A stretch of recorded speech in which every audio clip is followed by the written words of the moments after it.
Now I'm very excited to welcome back a Chicago radio legend in the one and only Mike North from the Odds Couple on ESPN 1000 and the Barroom Network. You found Mike on Twitter at North2 North. Mike, here we are, my man. It's fall. The weather's finally turning here a little bit out here in Arizona anyway. How the heck has it been going? Are you enjoying some football? Oh, yeah. Enjoying the football. Played some golf this morning. Beautiful in Chicago. Good to be on with you again, Kiev. See, you got a new little deal here. Got the football gridiron. You got the odds breaker thing on the right there. You put some money into the show. It's about time. God bless it. It's a beautiful thing, and it's great to be on with you. The day after my 72nd birthday, my friend. The day at God, you don't look a day over 62, Mike. I think I look 50. I think I look like a Bobby Rydell. Like an old 50s crooner, you know what I mean? That would do those golden notice shows. But I feel good. I've never felt better. We got lots of sports to go on. I was happy to hear from you. So let's hit it, baby. Oh, man. I think it's just your happiness that keeps you young. Oh, well, when I'm in front of a mic, I don't care. When I'm on the street corner back in the day when I was 10, I loved it. Anytime I talk sports, it's my passion. I love it very much. I always tell my wife that was my mistress. You know what I mean? Sports. Yeah, I think right. Sports for most kids was their first love, for God's sake. So I've been very fortunate, very lucky, and we're still rolling, me and you, my friend. Yeah, we're still rolling. And God bless our women, the women that allow us to yeah, my wife is saying that's all I'm saying. They are. And I'll tell you this, man. It has been an interesting year because we had this Cubs team. And we're both from the Chicagoland area. Sure. This Cubs team was absolute pitiful come July. July, you're like, what the hell happened? And then all of a sudden now, Pete Crow Armstrong's hitting. The Cubs are kind of figuring it out. They just beat the Dodgers at the Dodgers twice. They're 5 games over 500. And then you look at the wild card standings, they're still 4 games behind. I feel like it's within reach, but is it a little bit too far away for these Cubs to make the playoffs right now, Mike? Not really. They're 4 games back. Here's where they started getting really rich. They got rich about a couple weeks ago. Their schedule got easier. Okay. Mm-hmm. But now they got most of their players back. I know Bellinger was dinged up for a while. They picked up Paredes from Tampa Bay. They got rid of Morel. He couldn't play the position. Put Paredes at third. Council got to know his team better. They're 4 back. I say those 4 games were blown in April and May when he pulled pitchers out too early, was getting used to the team. I was one of the big guys criticizing Craig Council in Chicago. And you know what? I don't know if they're going to win it, but I like the way they've played. I like the way they haven't quit. He's seems like he's figured it out. Mm-hmm. It's been sort of embarrassing that his consigliere in Milwaukee, Murphy, who coached with him, has got an 8.5 game lead on him. But that doesn't matter because now we're 4 back in the wild card. We have a steady diet now of the Colorado Rockies after we play the Dodgers tonight. We've won 2 from the Dodgers. We win tonight. Miller's going for the Dodgers. He's got an ERA in the 7s. Okay. Mm-hmm. And you got Jordan Wicks going for the Cubs. He's 4.60. Right now, if they leave, they won 2 out of 3. Then they go to Colorado. Then they go to Washington. Then they go to Oakland. These are all winnable games, one after another. Okay. And then they play Cincinnati. So they're done with really good teams. And they have 10, 15 games now after they leave LA with some bad baseball teams that they can handle. Now, Atlanta's dinged up. They've had something like 17 different starters this year. They're still in the wild card. The Mets are there. The Padres are fighting for it. The Cubs may have maybe a team or 2 more than they wanted to jump over, but they got to play good baseball now. And, there's no guarantee in baseball that you're going to win. It's not like NBA when I watched the Bulls win 72 games. You knew Jordan was going to win every night. You know what I mean? Or it's not when you watch somebody's like Kansas City, the Chiefs. It's not like Mahomes. He's going to win most of his games. The Cubs are an anomaly, but I like where they're sitting right now. Well, don't like where they're sitting. I wish they were in playoff position, but they're a hell of a lot closer than when you and I last visited about 2 months ago. I absolutely, and you might have just said something that kind of tripped my ideas. I love when I trip your ideas, Kev. You know that. Imanaga last night, the Cubs were down a little bit, but he pitched pretty well. A little bit, and this is a desperation spot for the Dodgers to get back right, and the Cubs just score. And all of a sudden, Bobby Miller, like you said, his ERA is in the 7s right now. His xERA is 6.64, and a Jordan Wicks who hasn't exactly lit it up. Yeah, I mean, but here's the thing: you got plus 135 on the Cubs' first 5. It's hard to imagine the Cubs going to LA and sweeping them. But Jordan Wicks has ERA of 4.03, xERA. That's adjusted for ballparks and things like that. 4.19. I think this might be a play here at the first 5 at plus 135. That's a great price. It's a great price, especially when you've won 2 in a row against a team that everybody's expecting to be there at the end. Their manager, I'm not a big fan of. Okay, I know they won the bubble championship in LA, but he's had the best teams that money can buy, and he's loaded with Ohtani. He's loaded with Freeman. You got Mookie Betts, and you know what? It's either World Series or nothing for that team. And if they don't do it again, I know he won in 2018 with nobody in the ballparks. But I'm not a big fan of the manager of the Los Angeles Dodgers. I think there's a lot of guys that could manage that team. I don't know. I don't think he's capable. I don't know if he's the type of manager that could have taken Texas last year like Bochy did and won the World Series. I don't know if he's the type of manager that could take the Arizona Diamondbacks and do what they did. He's loaded. He's supposed to win these games. So we'll see what happens. But the Dodgers, it's either it's World Series or bust. And you got to remember too, it's been unbelievable. The Yankees since 2009. I mean, there's a lot of teams that have hit the dry spell. That's a 15-year thing for the New York Yankees. I don't think there's been that many years where there's been a 15-year gap between championships back in the day for the New York Yankees. Absolutely. And like you said, with the path here, let's look at the path. You got one more game at the Dodgers. I mean, fine if they lose it, whatever. You got the Rockies at 3 games. With the hitting you have, you should be able to out-hit them at that ballpark. You should be able to take care of business, win 2 or 3 right there. Then you got the A's at home. That should be a sweep. You got the Nationals. I like Marcotte, though. I think Marcotte, as bad as you look at their record, they haven't done that bad this year for where they were supposed to be. They were supposed to be just. Oh, yeah. They were supposed to be better than the White Sox. I mean, they were like the White Sox 2 years ago. Marcotte, to me, is a fine manager. I'd like to get out of there. You're right. With 3 out of 4, you split, you're okay because you still got Washington and Cincinnati, but then the games are dwindling. Well, yeah. I mean, you got Cincinnati at home, and that's huge. They're going to want to play spoiler. They're going to want to play spoiler at Philly. Win one of those. I'm happy with 1 win at Philly. That's tough. You got to get 3 or 4 against Washington, and at least 2 or 3, maybe 3 or 3 against the Athletics. And I think all I know is they're in it. They're in it, and they didn't look like they were going to be in it 2 months ago. Yes, let's just hope they don't rip the hearts right out of us like they've done so many times in September. Maybe they'll come from behind this time. Yeah, maybe, and maybe it'll be the different role. We're the wild card. The Brewers win the division, and we go there and take them out. How about that? That sounds like let's just get in and see what happens, baby. That's right. Let's talk Bears, man. That game. The sharp money was on the Titans. The trends were with the Titans. No quarterback drafted first overall has ever won their first game since 2002 when David Carr did it. All these stats, but the truth is, I went against that. I believed in the Bears defense. Now, I thought I was dead in the freaking water, down 17-zip, 17-3, whatever.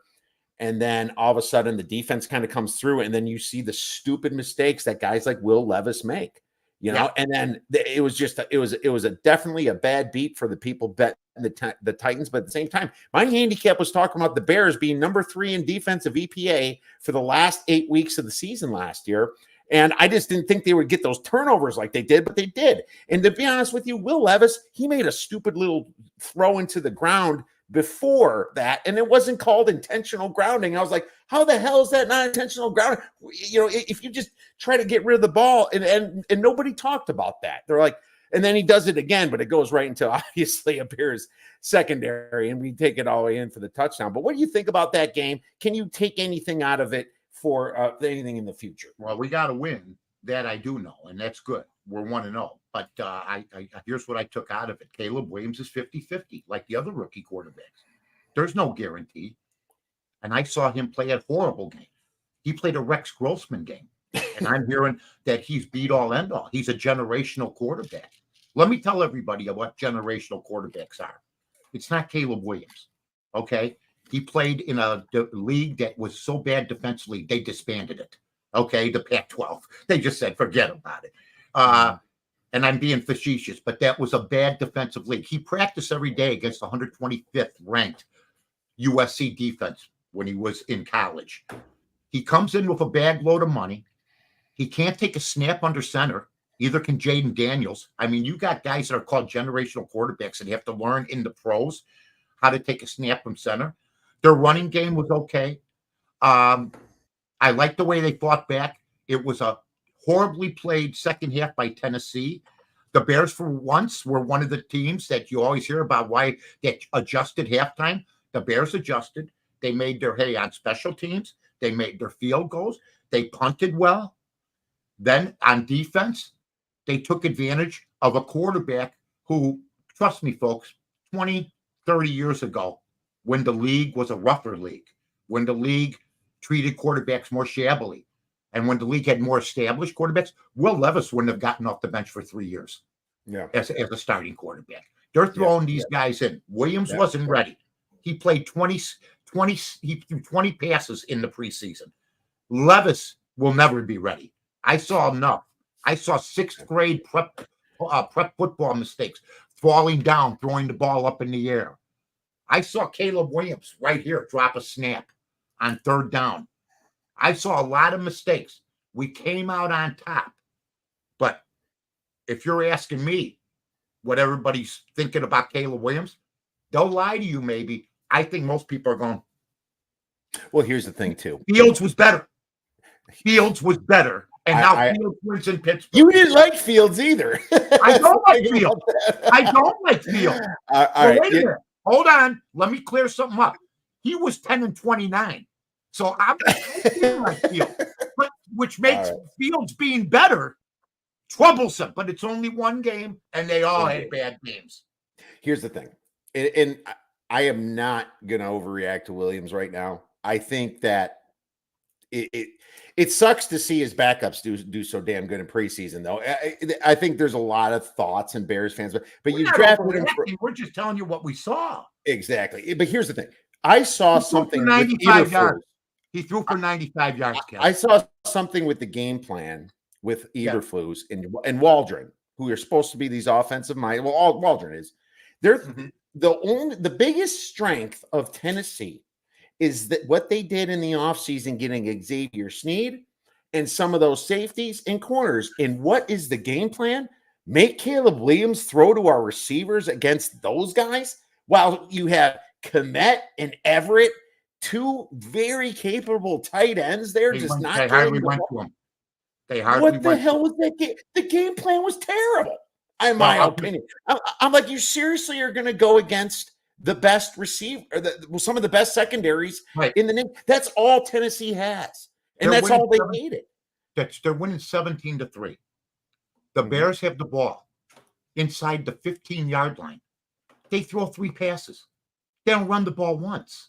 So there's things that everybody has to learn. I think, they're telling you just said the same thing. I'm not worried about Williams. Why is everybody saying that? They said they weren't worried about Fields. Why do people say that? I'm not worried about it. He'll get better. What guarantees are there that any of these guys, Knicks, that they're going to get better? Hopefully he'll be better than Fields, and hopefully they'll win more than 7 games. Because if Pittsburgh makes it to the playoffs and he's their starter, and the Bears win 7 games like they did last year, what did you do? How did you coach Fields? Because I watched Fields Sunday. Did you watch any of that game? That guy hit 6-7 pertinent passes. He didn't hit 6-7 pertinent passes all last year. So sometimes coaching comes into play. And Mike Tomlin, as much as people may want to criticize him, he hasn't won a playoff game since 2016. But he gets to the playoffs like last year with all the injuries. He mishandled the quarterback situation. Pickett, Wilson, he's missed, Trubisky, Fields. I mean, he's had 5-6 quarterbacks, and he yanks guys fast and everything else. Yet they come out and they play great football.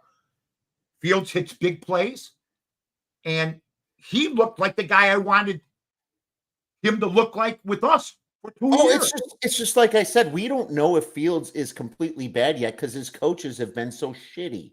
It's almost like when that Tannehill came to the Titans for a couple of years, he was really good, and then the GM gets rid of everything. It feels like that, and I said that before the summer. I'm like, Fields still could be good, but we can't take the risk in paying him. And guess what? He didn't get no money. His agent wanted a ton of money from us. We couldn't deal with that. So I understand the move. Now, when I say I'm not worried about Williams, I guess I should have phrased it. I'm not overreacting to week one, because you should always be worried about Bears quarterbacks. You should always. Yes. There's not a reason to not be worried about Chicago Bears quarterbacks. But I did see the defense, and I'll tell you one thing about the Steelers. I had them plus 3.5. I was shocked. It was that high against Raheem Morris in a team with a quarterback that didn't play in the preseason, still with a hurt ankle. And the fact that TJ Watt, like I said during that draft, I wish the Bears would draft TJ Watt. He's the best player in defense right now. He was. He was just explosive. All over the place. He was a beast. Absolutely. Yeah. So we'll see what happens. And I'm not condemning Caleb. I'm just saying everybody's 50-50. And that's just the way it is.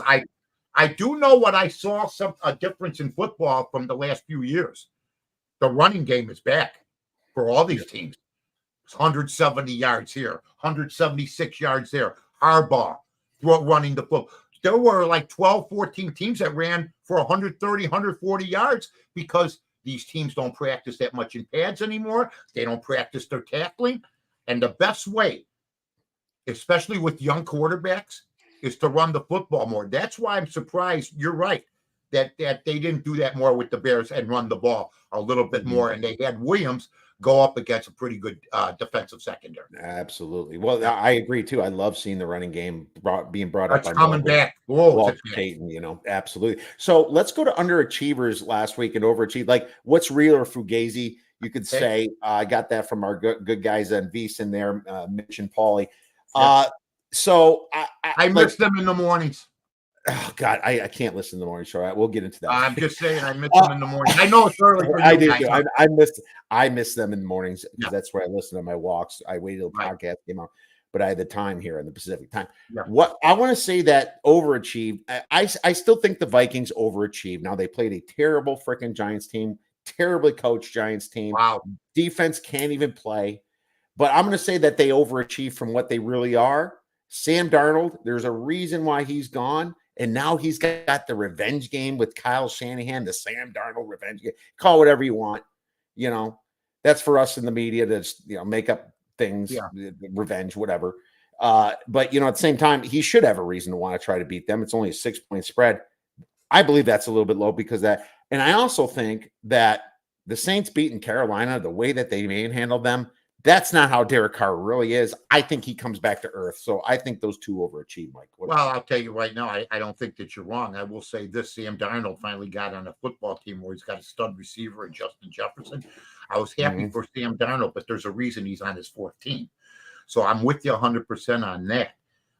But I think that what hurt when J.J. McCartney went down, I was sick because I think he's going to be a stud. He's a winner. He looked good in preseason. But he got injured. It's one of those deals. New Orleans, I like what Derek Carr did. I don't like what Carolina did. I don't know how you don't play Bryce Young in the preseason and then go out with that kind of with that performance last year. Right. And with that performance, you don't play him. I don't get it. Then you have the worst owner, really the worst owner in pro football in Tepper. It's just a bad football team. And it showed. And it's just a shame that Carolina, whether it be basketball with the Charlotte Hornets or football. They just can't get out of their own way. And that's what maybe the worst team in pro football with the worst quarterback. So I would tend to agree with you. Now, the other team I'm going to put there is a team that won. And I picked them. New England. I think New England came out, shocked Cincinnati. I don't think Cincinnati's the same team as they were last year. I think Burrow's got a couple injuries, but I'm not worried about him. I'm not worried about Cincinnati. They'll turn it around, although they got Kansas City this week, which will probably make them 0-2. Still won't be worried about them because I think they got a lot of studs on that team. But I think New England surprised everybody. I know that I was just hoping to cover the spread, and they won the game. I'm not ready to anoint them as a team that's going to win 6-7 games. Yeah, they probably overachieved by winning. I agree. But that was a huge win for them and for their coach. In my main survivor polls, I wasn't the guy picking Cincinnati. Oh, 4,700 people at Circa, right? Or 4,500? Hey, man, I tweeted it out. 1-4 in their games, and the only one they won in the opening games is when they went to overtime against Minnesota. And humans read my tweet on VSiN a couple times. It was a terrible spot. I upgrade Cincinnati as the year goes along just because they're terrible at starting. I had them low, but now they play Kansas City, and I think this spread is very interesting because Cincinnati is like one of the only teams that really has had their number, yet it's still early. You got an unhappy Jamar Chase who wants to be paid the most. Receivers, God. Buddy Jefferson gets paid money. Now he wants to redo his contract after he gets Do these guys know they have generational wealth? They have 2-3 generations of wealth, and they're playing these stupid little games. Look, I tell you, I look at Cincinnati, and I think that they're going to be good, but I look at Kansas City. And I look at Kansas City, and I look at Patrick Mahomes, and I think Patrick Mahomes has let it be known to everybody in that locker room, I want to catch Tom Brady. I want to catch Tom Brady. Now, whether he catches Tom Brady or not is immaterial. I think they're going to come out every week. I think they're shooting for 12, 13 wins. I think they'd like to go undefeated, but there's just too many games. I think they'd like to challenge the Dolphins' record of 72. Sure. That's how good they are. I think they're better than they were last year. They picked up better receivers. What did we hear when they were losing the games last year early? We heard, there were 4 passes dropped in this game, 5 passes dropped in the next game. They didn't have good receivers, and yet he still wins it. I compare Patrick Mahomes to Tiger Woods when Tiger Woods was trying to catch Jack Nicklaus for the majors. Nicklaus had 18. I said Woods would never do it. He would have done it if he didn't self-destruct his own self, I believe now, and I would have been wrong. That being said, 18 was a lot. He's got 15. He'll never have more. I believe. If Patrick Mahomes starts hanging out with Jordan and Barkley, then we're going to have to definitely mark that one down. No, but I think Mahomes has an absolute shot. If they win the Super Bowl this year, that's the 3rd straight year. He needs still some more. And these teams aren't going to last forever, but he'll be almost halfway there. So I think that's a fun race to watch. But once again, I compare it to when Woods chased Nicklaus.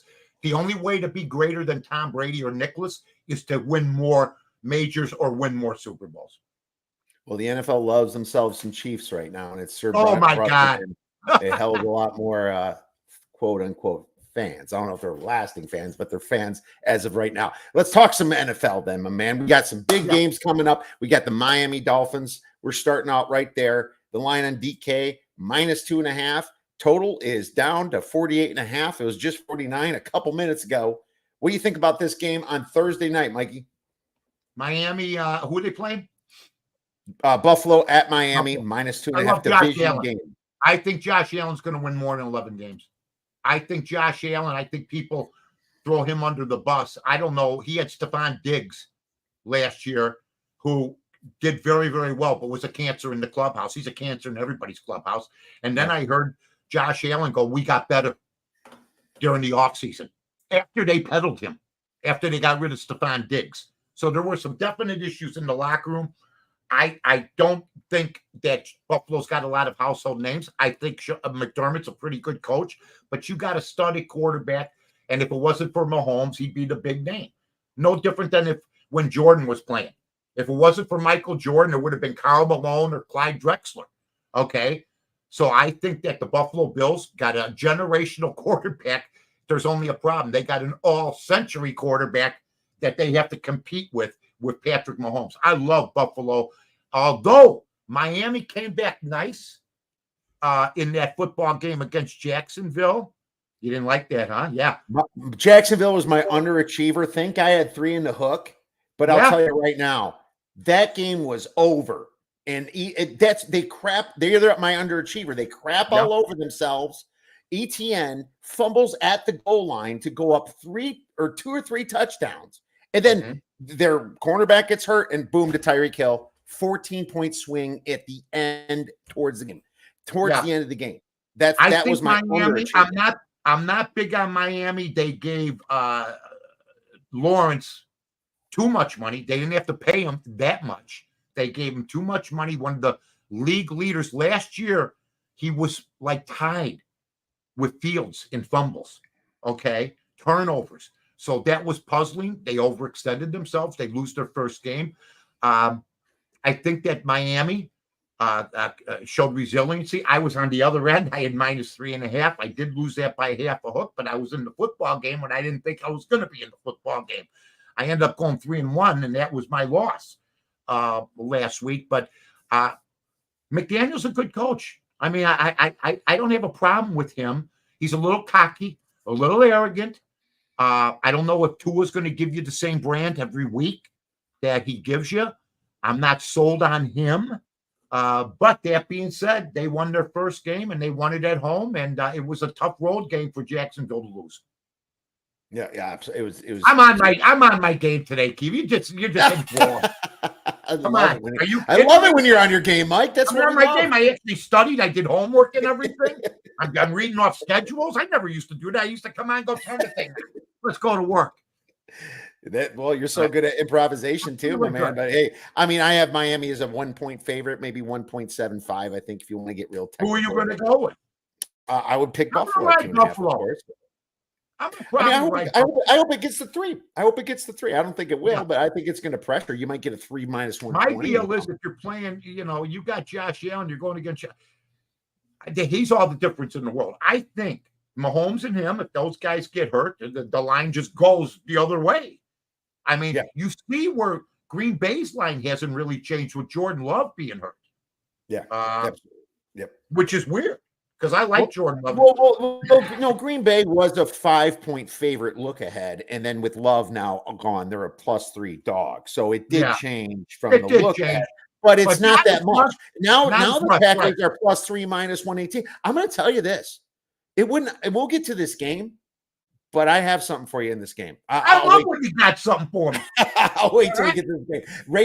Ravens. And the Ravens are now -8.5, total 41.5. Mike, I'll start on this one. Baltimore, after see what I'm doing for you? On a long week, Mike, they're winners after a loss. And they outgained the Chiefs by 99 yards. And that's just because Mahomes so clutch, and they had some stuff going their way, no doubt. But oh my God, yes. But they are 16-9 after a loss, as not even as a dog, just straight up since 2019. I have this a much bigger spread. Did you see Antonio Pierce punting on the 41-yard line of the Chargers, down 6 with like 7 minutes left in the game?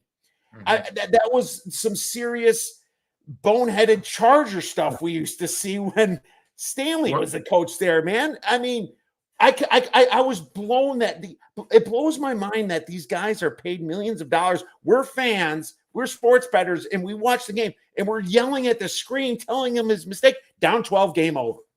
I mean, I could have got a cover there. I had the Raiders 3.5. Yeah, Minshew. I mean, they seem like they're Teflon. I know that they're not a whole. They used to be a whole big subject every year from the 80s on when I was a kid and everything else. They got us. I love Minshew, but he's a backup. Let's face it. He's a backup quarterback. Crosby did not make a dent. Okay. Their defense. I mean, the Raiders just didn't get it done. And I'm not a big Pierce fan. I'm not a Pierce fan. I don't know whatever. Oh, they got in Tony. Who's he? Oh, he's got an attitude. So did Art Shell. So did a lot of guys. Okay. I think that the Raiders are a last place team in that division. I think the total was 6.5, and I had them for under the total. And I didn't see anything this week that would change my mind. Yeah, I took the Ravens. I even laid 9.5. I don't know why it moved against me. This should be past 10. My number is like 13.5 to 14.5, depending if you're going to factor in the extra rest or nothing. But this is like one of the top teams in the NFL. They blew away the Niners last year towards the end of the year. They shit the bed in the playoffs, like we saw. They always do. But are you calling the Raiders an average team? I mean, because if they're an average team, this spread is still a little short. No, the Raiders are not an average team. No, and the Ravens. I might take an alt line, Ravens minus 13, and I'll get like +2 something on good line. But I will say this. If the Raiders total 6.5, they're not an average team. They're below average, big time.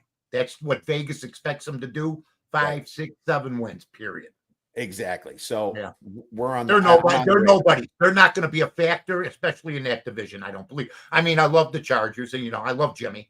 Jimmy's a good friend. I'm so after the Bears, I'm rooting for the Chargers this year, and you already see the difference. All right. Well, I'm making this a play for the show. I'll make it. Go ahead. 8.5. That's what it is right now for 2 stars. So let's move on to the next game. We have. Let me see. I got to go back here since I'm looking at alt lines. Saints at Cowboys, and Cowboys are -6.5. Total 46.5.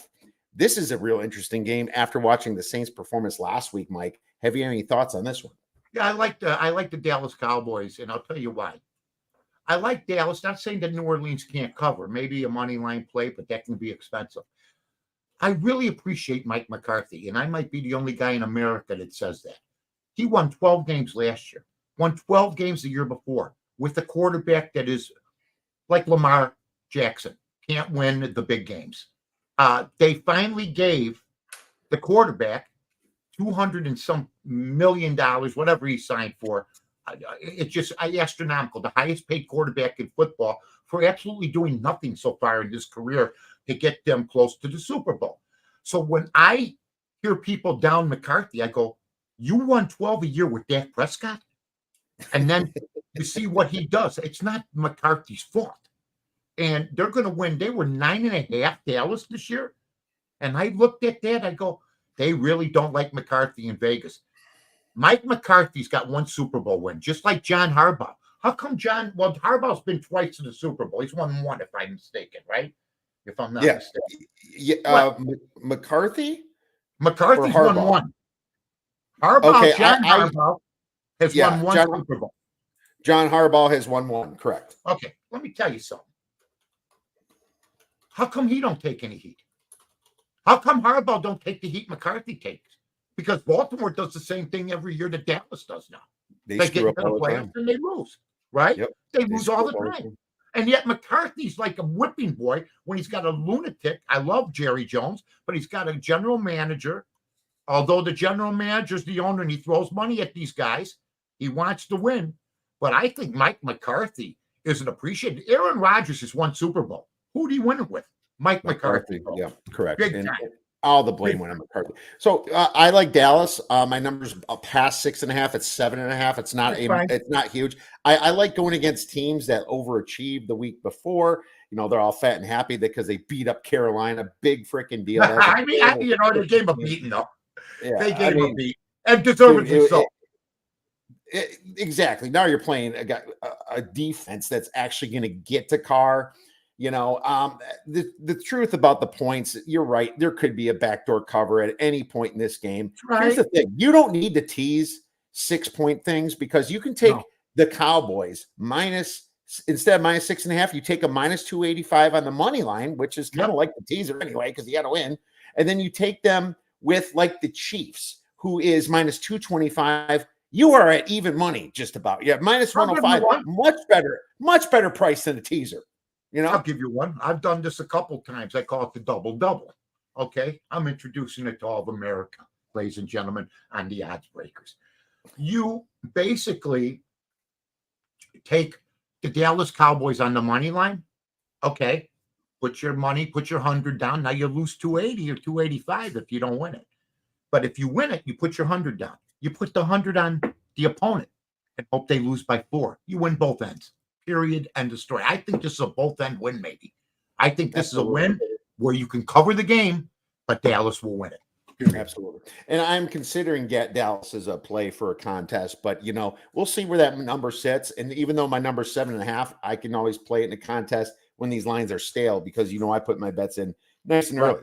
Let's move on to the next game, which is the Niners Vikings. And we kind of talked a little bit about this. Sam Darnold, supposed revenge, wanting to get his old team back. He did ask for more money, so of course they had to let him go. They're going to have to pay Brock Purdy over there at some point. If I was Brock Purdy, I'd hold out now. Be like, dude. Brock Purdy is like me. I think it took me longer than him. He's blessed. Okay, to be where he's at. And when you talk about Mr. Irrelevant, when I broke into the business, that's what I was. Nobody gave me a shot. I appreciate Brock Purdy will get his money down the line. But I really love his competitiveness. I thought there was a couple passes that he didn't throw well. I thought, you could tell it was the first game of the season. Ayuk dropped a good ball. You got Deebo Samuel. Then you lose McCaffrey, and they bring this other guy in, and he runs for 170 yards, just like I was telling everybody the running game's back. They got depth. They got both ends of the ball. They got field goal kicking. They got coaching. Can they finish the job? I don't crap on them. I think they can go over the 11.5 or 11 that they are for the total too. I like San Francisco. I like San Francisco to win this football game. Yeah, why not? I think Purdy's the most underappreciated guy in football. The only thing I hate is a short week. And it's early. It's almost too early for that. Both teams got it. Both teams got the short week now, right? No, the Vikings are normal week, right? Because they played Sunday, didn't they? Oh, that's right. And the Niners play Monday. So I'm just saying this in general, but it's I probably not. Do they need him? I don't know. Maybe. But he didn't play the first week, so he'd be fresh if he's healthy. That's all I'm saying. Absolutely. Yeah. That's all I have the Niners minus 7.5 in a normal situation. I'm only minus 6.5 because I have to factor the short week. It might be too early for short weeks, though. These guys just got out of training camp. It might be too early. You can listen to us. You don't have to bet what we're saying. We're just going off the top of our head, saying which way we lean. We're not giving you. I'll give you a pick at the end. I'll give you something you can put your foot. But just take this as a point of information. Absolutely, just take it for what you get. That's right. Next game, we have the Chargers at the Panthers, and the Panthers are +6. The total is 39. Mike, you're clapping. I want to see what you got here for us. I love Jimmy. Jimmy and I used to hang. Jim Harbaugh, I never dreamt would have this type of situation. I never dreamt he was going to be a coach anywhere. I was wrong. He never talked about it, just played his football. We'd go out, have a beer or two once in a while. Never brought it up. Never saw it coming. I should have. His brother, his dad was a coach. I wanted the Bears to get him. I wanted the Bears to get him. Nothing against Eberflus or Foles. I think that if the Bears would have got him, would have been a match made in heaven. Former quarterback for the Bears, comes back, wins a championship. That's what I saw. But, that being said, it didn't happen. It's LA's win. This is a wonderful thing. They won when they play at home, and the Raiders fans took over the stadium. So they were basically playing a road game at home. And Herbert only threw the ball. That was a game last year. That's Stanley, the coach of the Chargers. At the end, you'd see 40 passes thrown. You'd see 42 passes thrown. Herbert slinging the ball. He only threw 25 passes. There was a balanced attack. Jim Harbaugh. The difference between the Chargers this year and last year, I can say this confidently, is the head coach. Period. So I can't bet against Carolina for one reason. I can't either. I'm going to leave the game alone. If you want to lose money as a bettor, you bet against the team that played like crap that last week. That's right. Because that's not how it works. I'm just going to tell you, Kim, there's no way I'm touching this game. Next thing you go, Panthers 17, Chargers 16. You're in the fetal position with your thumb in your mouth in bed. after the loss. You know what I mean? Absolutely. And Jimmy loves to win by 3 points. He has no He problem don't winning care. by 3 points. You know, Yeah, he don't care. he'll play soft cover 2, up 10. They'll get their back door. Game over. It's You know fine what's with great him. about him? His enthusiasm. I love Yeah. people that love what they do. He loves his job. And what's cool is he brings himself down to his players' level. He's not a standoffish guy. He's pounding on Herbert's shoulder pads, you know, patting Khalil Mack in the back of the head, you know, just having fun going through messing with the guys. He gets you to believe, relax, and achieve. That's what he does. I got a bold prediction for the next game. I love bold predictions. Like I teased you on, Mike. Colts, Packers +3. Money's coming in on the Packers. They're now -118 here on the DraftKings, on the FanDuel.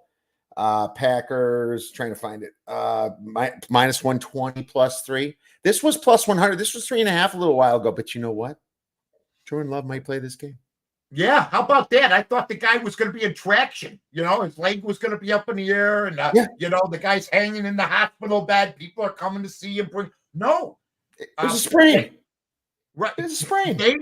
They won't put him on injury report. They won't put him on the injury report. So they feel he's come back. I felt bad for the kid. Me too. I really did. And when they know how to develop quarterbacks there. That's my argument for Caleb Williams. My deal was I wanted to bring in Cousins or I wanted to bring in Wilson. Now, maybe the Wilson thing wouldn't work. Maybe the Cousins thing wouldn't work.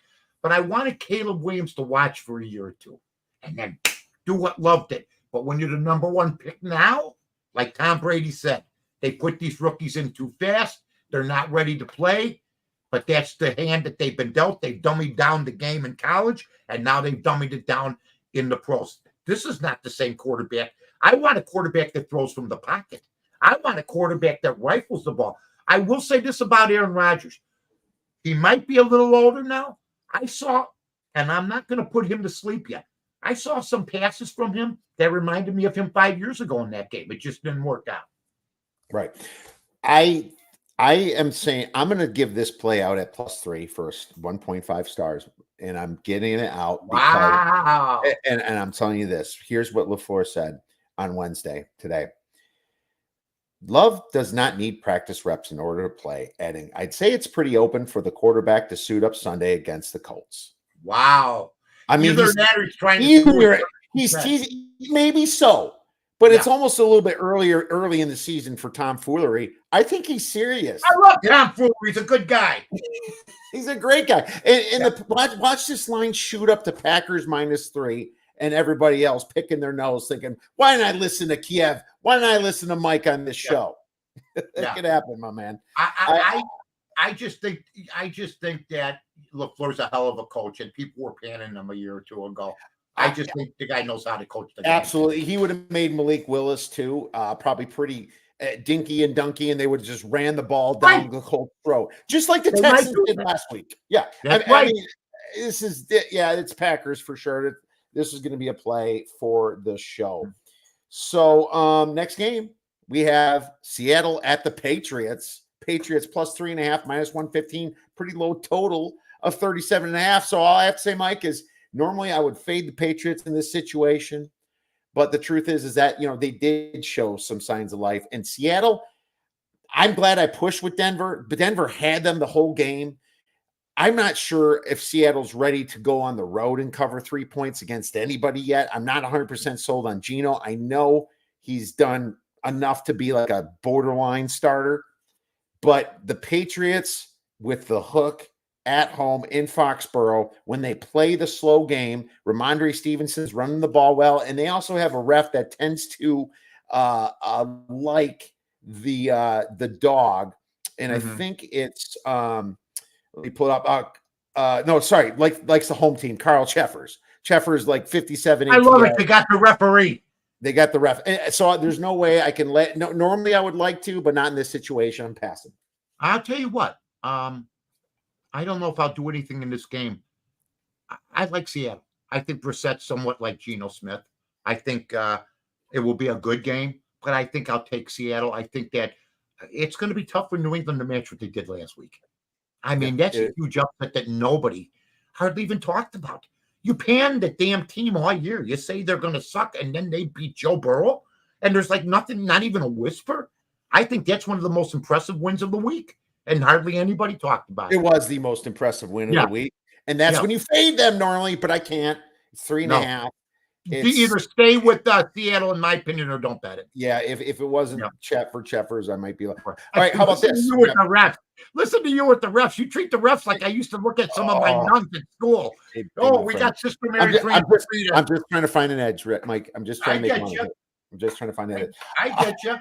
Browns, Jaguars -3, total 41.5. Now, all this news and Watson, he had his excuses too. His brother, somebody passed away. I know his dad did, but he wasn't close with his dad. Now he's a piece of shit. Don't get me wrong, but at the same time, how do you lay points with the Jaguars too against such a good defense? I'm thinking more about Myles Garrett. I'm thinking more about guys that can maybe disrupt this game. Now, don't get me wrong, Mike. I took 3.5. This is 3. This is a much different story now. 3 to 3.5 is the biggest movement in football at any half point.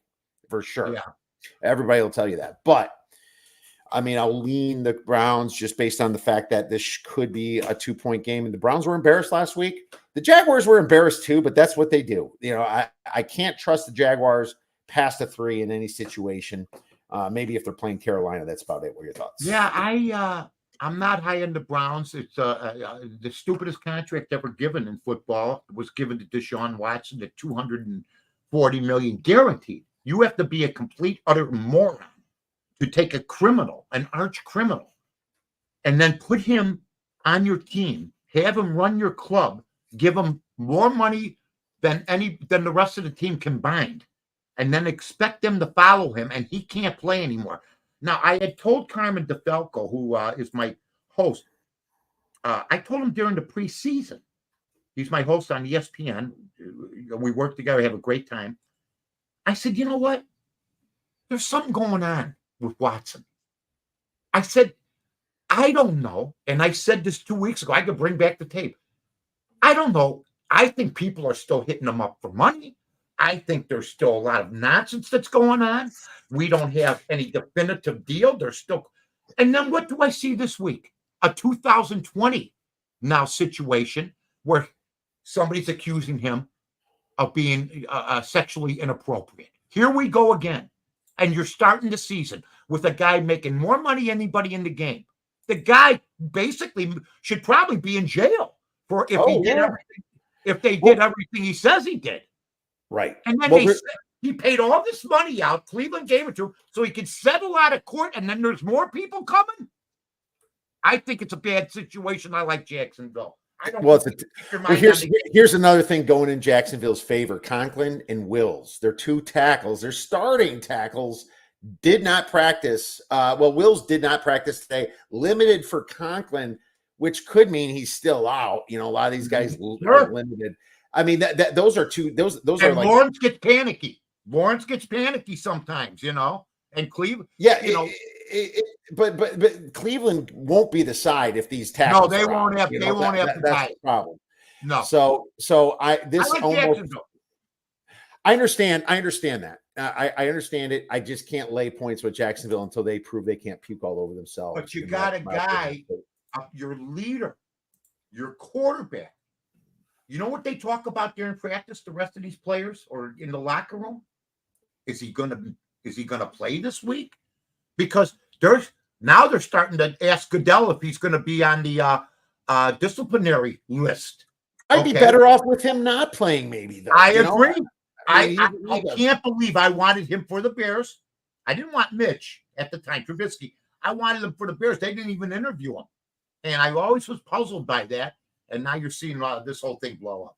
Yeah, absolutely. Yeah, I mean, Jameis Winston, call him what you want, but he's another. I mean, it's like, can you just get more bad situation quarterbacks with bad history? They were talking about Jameis Winston the same way they talk about Caleb Williams and these other quarterbacks. I know. He's still in the league, but I mean, my God, he's a second stringer, and I think he's got a maturity problem. He just can't get focused. Yeah. They're very immature, both of them. Absolutely. Jets, Titans plus 3.5 total, 40.5, Mike. The Titans, after last week, when their coach says, we would have won the game if we just punted the ball on first down. If that doesn't light up a fire under someone's ass on the offense, I don't know what will. Levis is immature, but man, for his own dignity, can he cover the points against a stacked Jets team that looked a little bit out of sync against the Niners last week? Now the Jets have another road game here. I'd leave Jets. At 3.5? You'd lay 3.5? Yeah. Okay. Aaron Rodgers will come back. I think they got a good enough team. I saw Tennessee get that lead and just blow it. Not to say that they can't put points up again, but you saw what happened there. My problem is that I have the number for the Jets. I have a -5 in my numbers, so I'm with you. But it's just another team that was.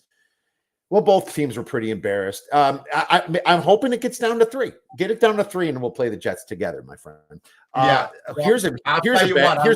like the Jets. All right. Jets for Mike. I'll write that down. Jets for Mike. Just write it down. It won't mean nothing. Forget about it if we lose. Forget about it. All right. Giants versus Commanders. Commanders -1.5 total, 44.5. I would have liked this over under 44, but I'm passing on the game. This is just too school kids fighting each other. It's a terrible matchup because you don't know who's going to be more incompetent. Both teams are going to try to lose the game at the end like they usually do. So I'm staying away from this, but maybe you have something better. Yeah, this could be 6-3. I mean, this could be a low-scoring game.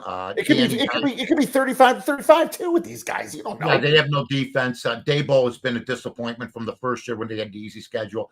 The Redskins, and that's what I call them, the Washington Redskins, because they don't have a name. They don't even call them the Commanders. They put the W on the helmet and just run outside. I hate that name.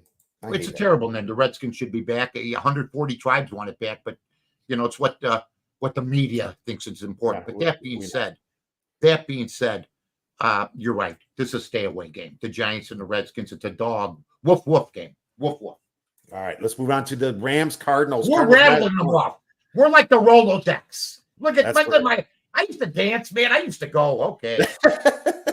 Thank God there's no bye weeks. We got more to talk about, Mike. Rams Cardinals. Right. Cardinals -1 total, 48.5. Now I'm going to be honest. I when this number kept going down, I did lay -1.5 at the Rams. I thought the offensive linemen were in a little bit better situation. I mean, 1.5 to 1 +1 is not a big move. I'm not super worried about it, but I will say that I would have liked the Rams more if I know that Havenstein is going to come back and play because of the fact that they lost some of their offensive tackles. They just put some of their guys on injured reserve. They just lost their best receiver, one of their best receivers outside of Kupp, Pakua, right? Yes, but Kupp. I'm not going to punish them for that because they always had. But that's a receiver that's huge. He's a great receiver. He set records last year for rookies. Right. It's not like he's a dog. Oh, he's not. But I mean, they rarely played with both Nacua and Kupp. It was either one or the other. And last year, Kupp was out forever. It's just like if they have one of them, I'm okay. Is my point. I don't like the fact that Tyler Higbee's been out. He's he's interesting, but they did play pretty tough against the Lions. Now the Lions kind of gave it up a little bit at the end to force overtime, but this Rams team has the Cardinals number. The Cardinals kind of choked on themselves last week against the Bills. I would take the coach here over the Cardinals coach, Gannon, but I need Havenstein to start because that at least tells me something. They already have Avila and Noteboom, the tackle and the guard, on injured reserve from this last game. Which geez, offensive and they have Dotson. Yeah, and they have Dotson and Havenstein on questionable. So I'm not giving out a play until I see that these guys are in. And if they're not in, no play for me. Play for me. Fair enough. Let's move on. We have the Bengals Chiefs. And this keeps coming down. Now the Bengals are +5. It was +6. Mike, I'm going to be honest with you. Back in June, I took this game. I took the Bengals +4. I thought it was a great number. I'm like, the Bengals always have the Chiefs number. And then that shit performance and the problems with Chase, like we just mentioned. T. Higgins He's not happy either. He's going to be a complete asshole all year. He wanted a contract. He's not getting one. So you have two receivers that want contracts. You have Joe Burrow, who was just paid, but he's got no one to throw to now. Yeah. The Chiefs the Bengals defense looked absolutely terrible against the run, and the Chiefs can do anything they want. Pacheco is amazing on the ground. Freaking obviously, you saw what Worthy did, that 4-2 kid that Florida that they drafted. Great perfect for Mahomes. What a great match that was for that offense. And now they could get obviously Hollywood Brown back. I mean, the Chiefs are loaded. But the Bengals have always had their number. I know. I'm staying with my +4 because there's nothing I can do with it except possibly take the parlay. I can take the Chiefs money line with the Cowboys. I get my money back in case the Chiefs collar. And for some reason, the Chiefs win by 3 or 2 or 4. I mean, it could happen. It could happen. I just happen to think that the funny part this year is when I heard Burrows dyed his hair blonde. I said, if you want to wait a couple of years, it will turn white like mine. But, here's my deal. He said he was bored. The guy's single. He's a quarterback of the Cincinnati Bengals. He could have any woman he wants, and he's bored, and he's dyeing his hair. Here's what I know. He loves the game of football. I think he's a winner. But you got other guys. We just talked about it with Watson, where their heads aren't into football right now. I don't like his money, contract, everything else. I would lean against the Bengals in this game. I know that the Bengals have had their number. Every year's a different situation. And I just happen to think that Kansas City is on a mission. And I saw it last week. And I don't think I'm going to see anything different, but I think a lot of people will take the Bengals based on the logical. What should the spread be? Should it be 4? I mean, you think with that, if the Bengals were whole, you'd think they'd be 2.5 point dogs. They're 4-point dogs, and they were that early. So I'll just go with the Chiefs on this. Maybe a money line play. Yeah, I understand that completely. Yeah. I mean, there's really in the NFL, there's 3-4 upsets every week, or games that you pick. You say you can't possibly lose, and then you do. You know what I mean? There's a reason, folks. Watch your credit card bills too, folks. Take it easy with the betting. It's early. Bet responsibly. That's all I'm going to tell you. Yeah, and T. Higgins didn't even practice today, so who knows what the hell's going on with him. Yeah, I'm telling you, there's too many question marks over there. They're going to have to score. That's bottom line. They're going to have to score. And that's the part about it. All right, I don't see Cincinnati stopping the Chiefs. No, they're not stopping the Chiefs. This probably goes over 47. Steelers, Denver, and Denver now down to +2.5. Numbers 36.5. This is just a contrarian move. It's like a home dog type situation. It's hard to play in Denver. Justin Fields did pretty well for the Steelers. They just couldn't punch it in. A lot of bad stuff went against him. There's some weird calls and some. He played well. He played pretty well. Got him down the field, but this is a different situation now, playing away from home. I think that Nix is a firecracker, and that Denver defense is freaking terrible. What is this? What is this total of 36.5 here against Denver, who can't stop anybody? I think Fields will run 2 touchdowns. I think Fields might be a really good fantasy player this week. And then Denver, Nix is a firecracker. He'll throw a pick. He'll run the ball himself. They got some receivers. I watched him at Auburn. I like the over. Yeah, I like the over too. You know what? Don't forget, Denver had it last year. Most of the guys, that defense gave up 70 points in the game. You know what I mean? Yeah. So, I mean, they were beating the Bears, and the Bears came back and beat them last year. So I'm with you on the over. It's my best bet at 3 stars. I think that this will be my best bet of the show is the Steelers Broncos over. You got 36.5, 20-17 wins this. Boy. There's just a lot of ways that this over is going to hit, in my opinion. So that'll be a play. So you got Bears Texans. Some money came in on the Bears today. Bears at +6. I was really hoping for a flat 7. I got greedy. I didn't take the -115. So now I'm kind of like, oh, well, I missed out on it. Now I probably got to wait till game day for all the public to hopefully move it back up for you, because you ain't getting anything better than 6 until game day. Total 45.5, Mike.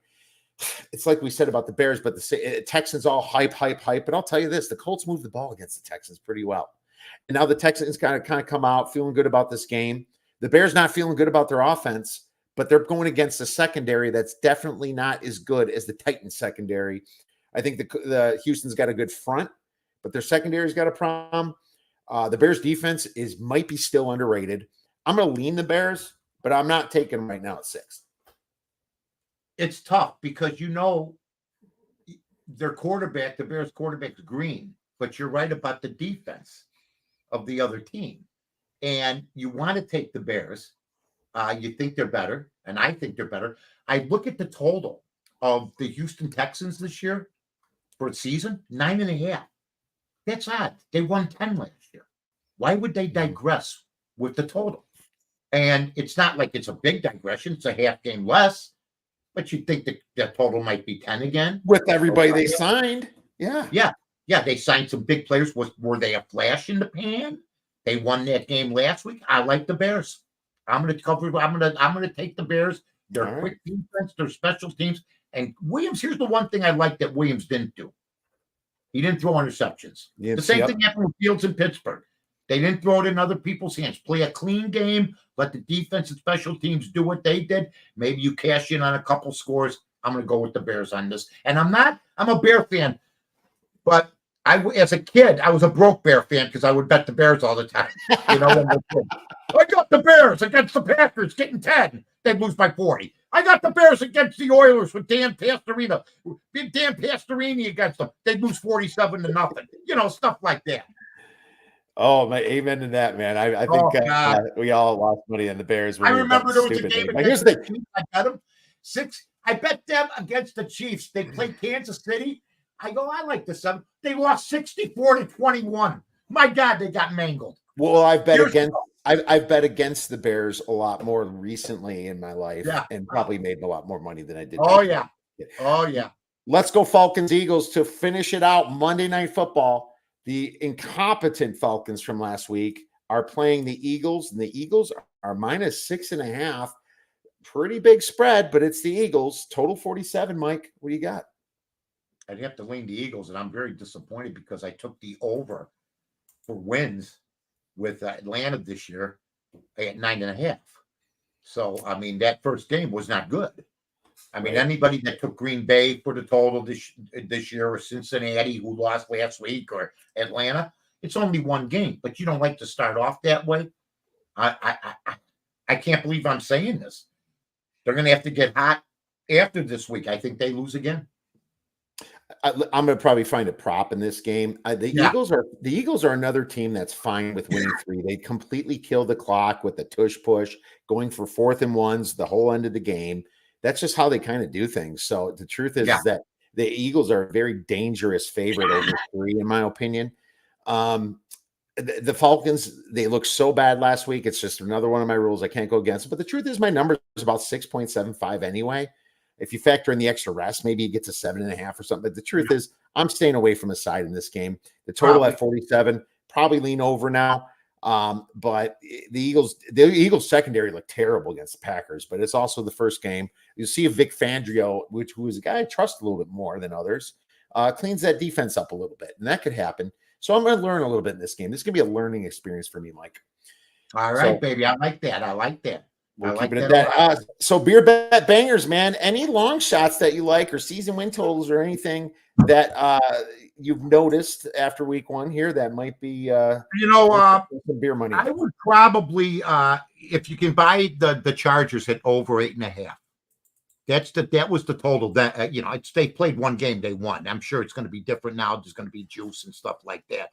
But I like them to win over 8.5 this year. As far as rookie of the year, I think, maybe I'm wrong here, but you know who nobody's talking about? The receiver from Ohio State that's playing for the Cardinals. I think he played all right last week. Harrison. Yeah. I like him. He didn't get many targets. He was wide open at the end of the game, and Murray didn't even see him. He didn't get enough targets last week. They were throwing to Dortch, but I mean, he's a stud. I bet you get a better. You probably get a better price on him. You get a better price. Harrison get? How many catches did he have? Did he have any catches? I think he had 1 catch. Yeah. Well, see, these guys aren't stars yet. I heard Rome Odunze is hurt for the Bears. They go the star receiver is hurt. He had 1 catch. He was targeted 4 times. Nobody's a star yet. That's a first-year guy. So Marvin Harrison, I expect to bounce back. I like him sort of as a long shot for rookie of the year. Over the quarterbacks that are going to be very inconsistent. Plus 800 right now, and he was. I like that price. He was a little bit more because Caleb Williams is now plus 165 after a bad. Yeah, he ate up a lot of it. He ate up a lot of the deal. So yeah, I like Marvin Harrison as a long shot. Yeah, that's not a terrible play at all. For me, this is tough. I still. The problem is that this taking the Lions is not a long shot. I got them plus 150. They're minus 150 right now. That's not a long shot, Kev. Yeah, that is not a long shot here. I'm trying to find one for you. Let's go with defensive rookie of the year. Oh, baby. Let's do it. I got the chill. Yeah, here's the thing. Junior Colson, Harbaugh's guy from Michigan, was drafted by the Chargers. He's an absolute beast, in my opinion. I watched. And he's around familiar faces. 35-1 for Junior Colston. 35-1. You know, he gets a bunch of. He's going to get he's the middle linebacker. He's going to get a ton of tackles. And if there's no pass rusher like Jared Verse or Dallas Turner or Late Latu, who got 0 points, nothing last game, you know, it's going to go to probably a middle linebacker or somebody gets a lot of picks. I think Junior Colson on Harbaugh's team is worth $10 or so. Beer money pays $360. Yeah, let's couch do it. Change. You got couch change. He's around familiar faces. Mike, we love you. Where can we get your great information, plays, and media? I want everybody to listen to this, okay, and listen good. All right. I'm on ESPN 1000 on Fridays at 1:45 with Carmen and Yurko. I give a pick out. Just check out ESPN 1000 app on your if you're around the country. I also am on ESPN at 1:00 on Saturdays with my Odds Couple Wagering show. But our podcast, the Odds Couple podcast, goes up Fridays at 10:00 in the morning. I'm also on the Bar Room on Mondays, where I had the San Francisco 49ers this week. I'm 2-1 on Monday nights. I was 1-1 the week before with the Ravens and the total. So I'm 2-1 there. Check me out on the Bar Room at 3:00. And you may see me come on with Kiev. You know, I'm into him for a little dose, so I got to work it off. Absolutely. The legendary Mike North, everyone. Mike, thank you so much. We'll be talking soon. You guys take care of yourselves, everybody out there. Let's go. I'll see you guys.